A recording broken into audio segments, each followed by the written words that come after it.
Assalamualaikum warahmatullahi wabarakatuh. Selamat berjumpa lagi para mahasiswa. Pada kali ini kita akan mengadakan perkuliahan e-commerce lanjutan dari perkuliahan yang sebelumnya. Pada perkuliahan kali ini kita akan berbicara tentang e-commerce dan e-business. Mungkin mahasiswa sudah pernah belajar tentang e-commerce sebelumnya. Di sini akan kita tambahkan dengan e-business. Kita bisa nanti mengulangnya kembali. Kemudian dari beberapa perkuliahan sebelumnya, mahasiswa sudah tahu sebenarnya e-commerce itu seperti apa. Jadi e-commerce itu biasa disebut dengan electronic commerce, yaitu membeli atau menjual sesuatu barang atau produk dengan menggunakan pelayanannya media internet. Dasar utama adalah media internet. Kalau dia hanya menjual membeli tatapan berhadapan muka, itu tidak disebut dengan e-commerce. Itu ya termasuk perdagangan biasa tatap muka, baik tradisional maupun tren. Kemudian e-commerce itu seperti pelajaran sebelumnya. Jadi ketika seseorang ingin membeli produk atau barang ataupun menjualnya, dia bisa melihat menggunakan komputer, menggunakan HP gadget, dengan menggunakan yang lain. Setelah dia melihat, berminat, kemudian ingin membeli, dia bisa transaksi secara langsung. Kemudian nanti produknya akan diantar setelah dibayar kepada si pembeli. Di sini e-commerce dia membangun pasar komersial tradisional, membangun keuntungan baru yang keuntungan itu bisa didapatkan langsung secara online. Kemudian bisnis e-commerce atau disebut juga dengan bisnis toko online.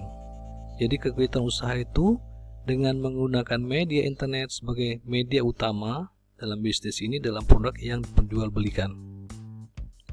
Jadi di sini pembeli atau konsumen itu bisa mengunjungi toko di berbagai kota bahkan negara. Dia tidak perlu harus pergi ke kota tersebut atau negara tersebut untuk membeli atau mengunjungi toko tersebut. Kemudian bisa dia dari rumah saja tanpa bertemu atau bertatap muka langsung dengan si penjual, dia bisa mengadakan transaksi jual beli. Jadi si pembeli tidak perlu dia harus berjalan dari lantai 1, lantai 2, kemudian lantai seterusnya, kemudian pindah ke toko lain untuk melihat produk-produk yang diinginkannya. Kemudian kita masuk ke e-business. E-business juga sama dengan e-commerce, tapi lebih besar daripada e-business. E-business disebut juga dengan electronic business. Jadi media utama juga dengan teknologi informasi untuk memudahkan proses bisnis. Jadi dia seperti melakukan e-commerce dengan kerjasama dengan komunikasi dengan perusahaan-perusahaan. Jadi ruang lingkup e-business lebih besar dibanding e-commerce. Dia udah memasuki dari perusahaan-perusahaan besar, kemudian produk-produk yang lebih banyak, yang lebih luas dengan jangkauan fasilitas penunjang lainnya, termasuk penempatan transportasinya, gudang, kemudian juga kerjasama dan sebagainya yang sangat luas daripada e-commerce. Di sini adalah gambar seperti e-business system dan e-commerce system. Di sini digunakan adalah teknologi untuk bisa antara supplier yang penyedia barang produk dengan customer pelanggan untuk bisa berjumpa dengan menggunakan media internet.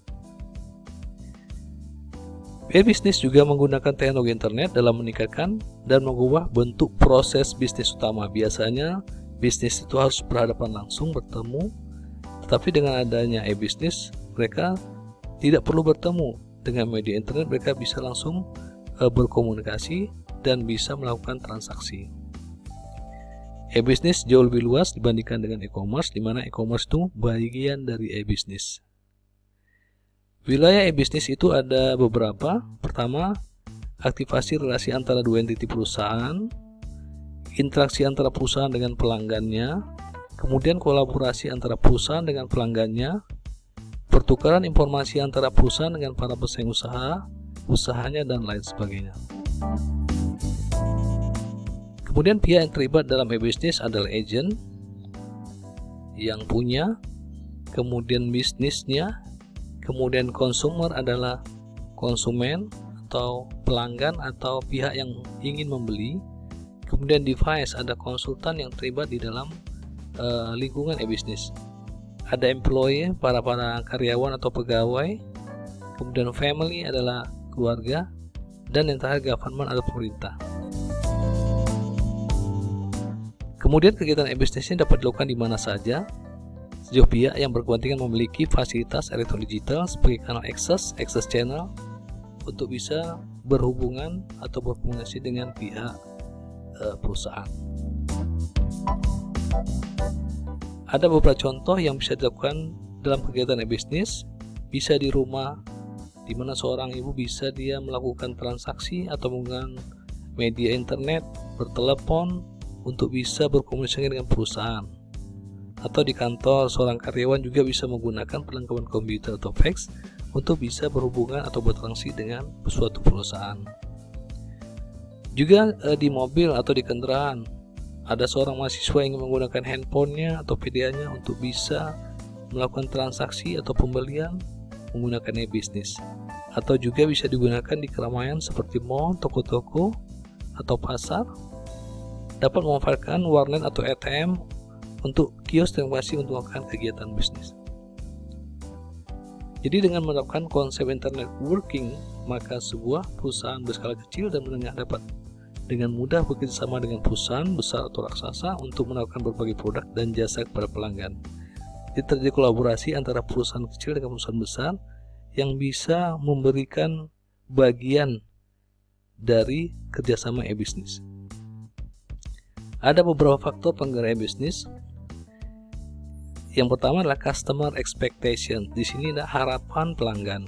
Kemudian berikutnya competitive imperatives atau selalu berkompetisi. Kemudian deregulation atau pengaturan peraturan. Kemudian adalah teknologi. Di sini akan dijelaskan bahwa customer experience itu harapan pelanggan. Jadi pelanggan itulah sangat penting ditempatkan sebagai titik awal, sebagai acuan penyusunan konsep bisnis sebuah perusahaan.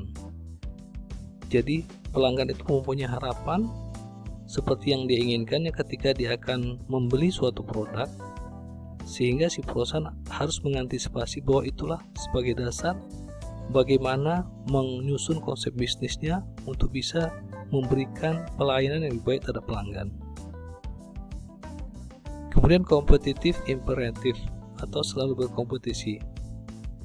Pelanggan akan melihat dan membandingkan kualitas produk dan pelayanan antar perusahaan, bisa hari per hari atau per minggu, per bulan, atau seterusnya.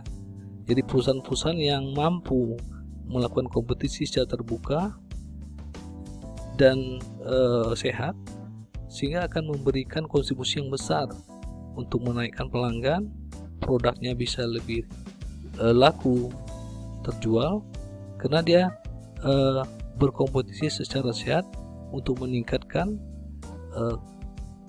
neraca perusahaan lebih bagus dengan melihat bagaimana si pelanggan yang telah memberikan harapan. Kemudian deregulation atau pengaturan peraturan. Di sini deregulasi dilakukan pemerintah maupun negara-negara lain menerapkan konsep perdagangan bebas antar negara dan industri. Jadi pemerintah memberikan pengaturan atau menghapus suatu aturan untuk bisa meningkatkan perdagangan yang lebih bagus. Biasanya seperti pajak masuk produk-produk impor ditiadakan, kemudian kuota ekspornya dibebaskan, kemudian beberapa uang asing bisa masuk secara bebas di dalam dunia usaha. Kemudian teknologi. Fungsi teknologi informasi tidak hanya kritikal bagi pengembangan bisnis, tapi justru menjadi penggerak dan dimungkinkan pengembangan model-model bisnis baru yang tidak terpikirkan sebelumnya. Jadi itulah merupakan bagian daripada wilayah-wilayah yang memberikan faktor penggerak e-bisnis. Kemudian selanjutnya evolusi elektronik bisnis di perusahaan. Jadi suatu perusahaan konvensional yang biasa yang melakukan transaksi tidak menggunakan media internet apabila dia mengimplementasinya ke e-bisnis, dia harus menggunakan beberapa tahapan evolusi. Dan wajar suatu perusahaan secara pengaturan dan manajerial tidak mau mengambil risiko besar karena hanya melihat beberapa gambaran dan tidak bisa meningkatkan kinerja bisnisnya. Di sini bisa kita lihat pada gambar di slide. Ini sumber dari Amir Rahman et al. 2000. Ada 5 tahapan. Pertama brosureware, kemudian kedua customer interaction, ketiga transaction enabler, keempat real time organization, kelima communities of interest. Di sini pada brosureware itu brosur bisa pada tahap ini perusahaan menggunakan internet sebagai media untuk promosi. Jadi brosur itu ditampilkan supaya nanti pelanggan akan melihat profil perusahaannya, produknya, kemudian beberapa fasilitas lainnya. Dengan adanya ini, brosur elektronik ini mereka akan bisa lebih bisa memahami dan tahu sebenarnya produknya seperti apa dan perusahaan seperti apa. Jadi jenis informasi standar yang bisa dilakukan perusahaan adalah meletakkan situs perusahaan sebagai profil perusahaan, informasi produk dan pelayanan ditawarkan, ada nomor telepon yang dapat dihubungi dan lain sebagainya. Kemudian ada customer interactivity, interaktivitas pelanggan.